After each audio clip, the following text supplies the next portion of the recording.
প্রিয় শিক্ষার্থী বন্ধুরা, welcome to maths and science universe. ভালো আছো নিশ্চয়ই বন্ধুরা। আজকে আমি তোমাদের সাথে আলোচনা করব তোমাদের গণিত বইয়ের অনুক্রম ও ধারা এই শিক্ষার অভিজ্ঞতাটি। আশা করি প্রত্যেকেই তোমরা আমার সাথেই থাকবে। তাহলে চলো বন্ধুরা, শুরু করা যাক।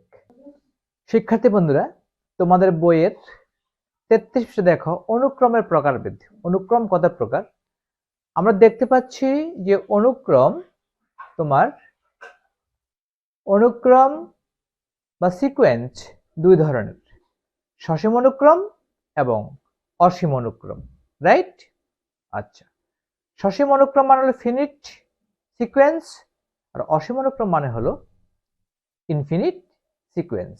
ওকে, সসীম অনুক্রম আবার দুই রকমের, একটা হলো সমান্তর অনুক্রম অ্যারিথমেটিক সিকোয়েন্স, আর একটা হলো গুণোত্তর অনুক্রম দ্যাট ইজ জিওমেট্রিক সিকোয়েন্স। ঠিক অসীম অনুক্রমও দুই ধরনের, সমান্তর অ্যারিথমেটিক সিকোয়েন্স এবং গুণোত্তর জিওমেট্রিক ইনফিনিট সিকোয়েন্স। তাহলে এটা হলো সিকোয়েন্স, এটা হলো ফিনিট সিকোয়েন্স, এটা হলো ইনফিনিট সিকোয়েন্স, এটা হলো অ্যারিথমেটিক ফিনিট সিকোয়েন্স, এটা হলো জিওমেট্রিক ফিনিট সিকোয়েন্স, এটা হলো অ্যারিথমেটিক ইনফিনিট সিকোয়েন্স, এটা হলো জিওমেট্রিক ইনফিনিট সিকোয়েন্স। বন্ধুরা, আমরা পেলাম যে অনুক্রম দুই প্রকার, সসীম অনুক্রম, অসীম অনুক্রম।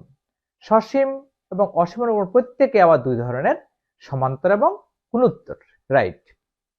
এখন দেখো, অনুক্রমের পদ সংখ্যা সসীম ও অসীম উভয় হতে পারে। তো অনুক্রমের পদ সংখ্যা নির্দিষ্ট হতে পারে, আবার অনির্দিষ্ট সংখ্যক পদও হতে পারে।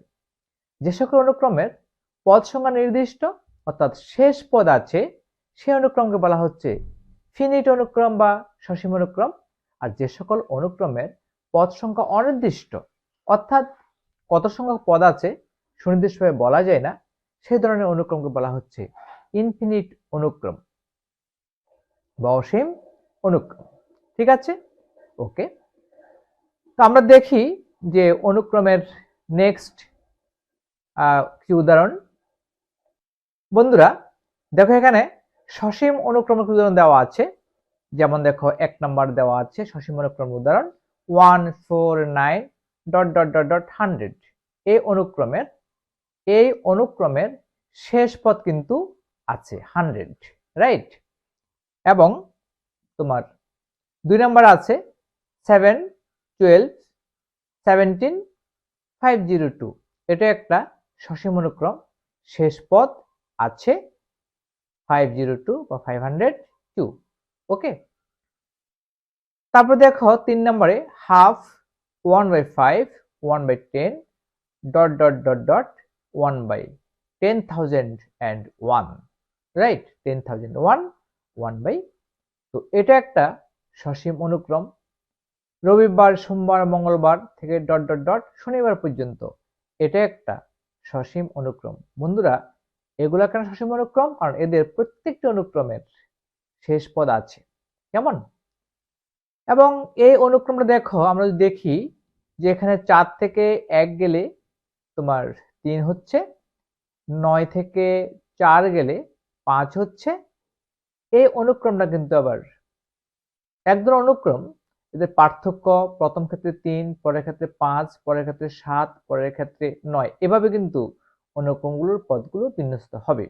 হ্যাঁ, 4 এবং 1 এর পার্থক্য 3, আবার 9 এবং 4 এর পার্থক্য হলো 5। ঠিক 9 পরেরটা হবে কত? 7। 9 আর 9 এর পরেরটা হবে 16। যাই হোক না কেন, এভাবে যেতে যেতে 100 পর্যন্ত যাবে। এই জন্য এটা সসীম অনুক্রম, কারণ শেষ পদ আছে।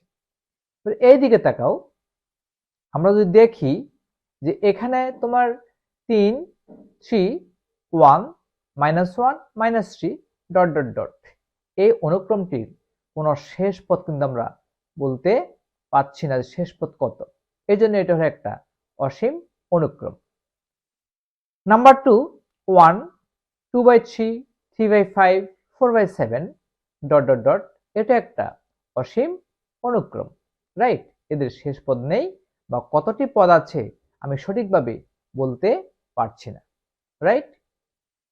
তারপরে দেখো তোমার 3 নাম্বার 5 এর গুণিতক 5, 10, 15, এটা কিন্তু একটা তোমার অসীম অনুক্রম, কারণ 5-এর পরিতে অসংখ্য গুণিতক আছে, অসংখ্য গুণিতক।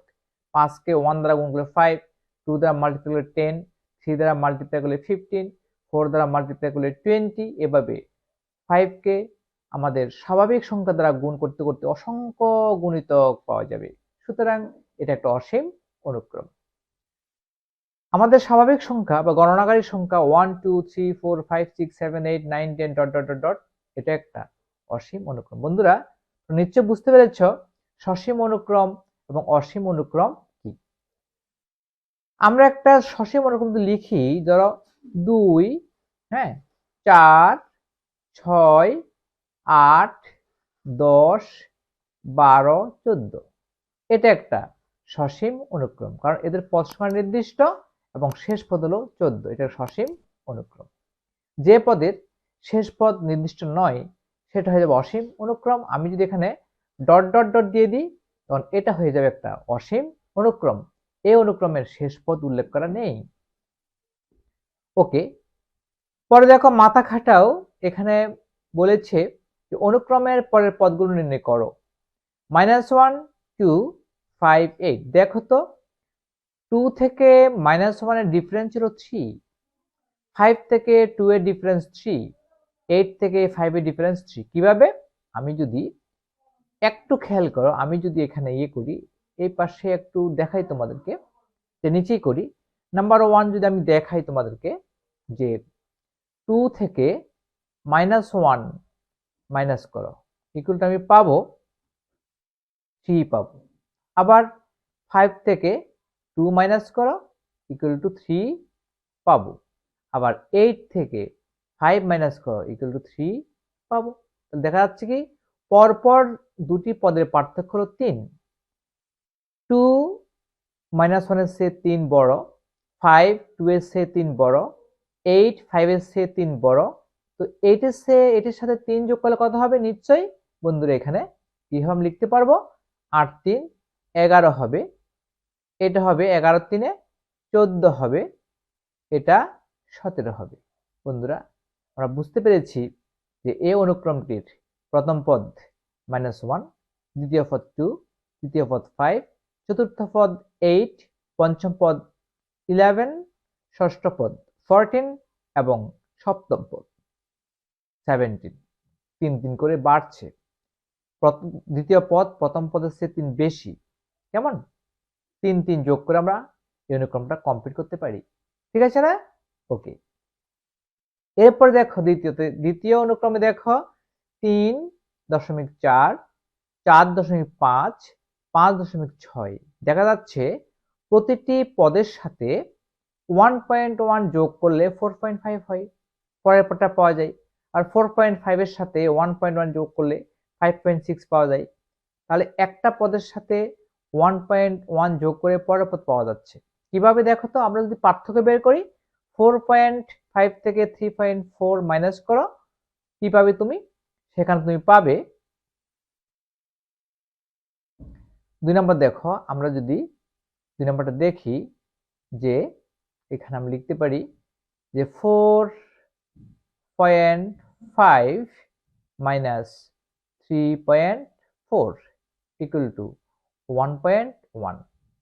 আবার 5.6 মাইনাস 4.5 ইকুয়াল টু 1.1। তাহলে দেখা যাচ্ছে যে পরপর দুটি পদের পার্থক্য 1.1। দ্বিতীয় পদ প্রথম পদের চেয়ে 1 পয়েন্ট বেশি, তৃতীয় পদ দ্বিতীয় পদের চেয়ে 1.1 বেশি। তাহলে আমরা লিখতে পারি এই পদটা কত হবে বন্ধুরা বলো তো? ভাবো তো একটু, কত হবে? Exactly 6.7, right, 6.7।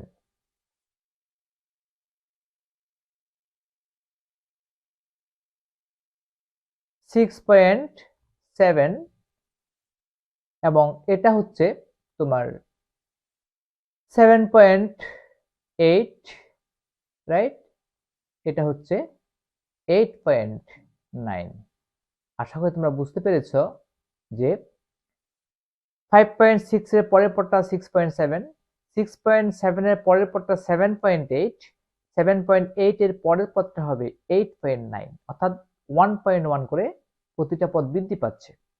দ্বিতীয় পদ প্রথম পদের চেয়ে 1 পয়েন্ট বেশি, অথবা পরের পদ পূর্ববর্তী পদের চেয়ে 1.1 বেশি। ঠিক আছে বন্ধুরা, আমরা অনুক্রমের পরপদগুলো নির্ণয় করে ফেললাম, রাইট? ওকে, আজকে এ পর্যন্তই। আমার ভিডিও তোমাদের কেমন লেগেছে? যদি ভালো লেগে থাকে অবশ্যই আমার ভিডিওটিকে লাইক করবে, তোমাদের প্রিয়জনদের কাছে, সহপাঠীদের কাছে আমার ভিডিওটি শেয়ার করবে এবং আমার চ্যানেলটিকে কোনো ক্রমে সাবস্ক্রাইব করতে ভুলো না। বন্ধুরা, ইউটিউব ভিডিওর ডান কোণের উপরে যে আই বাটন আছে, সেই আই বাটনটি ক্লিক করলে তোমরা তোমাদের গণিত বইয়ের সকল ভিডিও পেয়ে যাবে। এগুলো বের করে অবশ্যই প্র্যাকটিস করবে। বন্ধুরা, ভিডিওর ডেসক্রিপশনে শিক্ষানবিজ্ঞতাটির প্লে লিস্টে লিঙ্ক দেওয়া আছে, সেই লিঙ্কটি ওপেন করে তোমরা সকল ভিডিও উপভোগ করতে পারবে। ধন্যবাদ বন্ধুরা, দেখা হবে পরের ভিডিওতে।